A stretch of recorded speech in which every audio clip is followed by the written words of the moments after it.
तुला आठवतंय का, तू माझ्या डोळ्यात बघून शपथ घेतली होतीस, भाईजी तुमचं काम, तुमचा पैसा यात कधीच खोट येणार नाही. आता बघ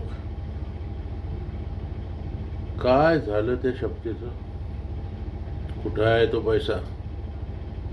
का तो पैसा घेऊन तू माझा विश्वास विकलास? लोक म्हणतात भाईजी उचलून गोळ्या घालेल, पण नाही, भाईजी गोळ्या वाया घालवत नसतो. माझी शिक्षा हळूहळू लागते. जसं सापाचं विष हळूहळू रक्तात भिनतं ना, तसंच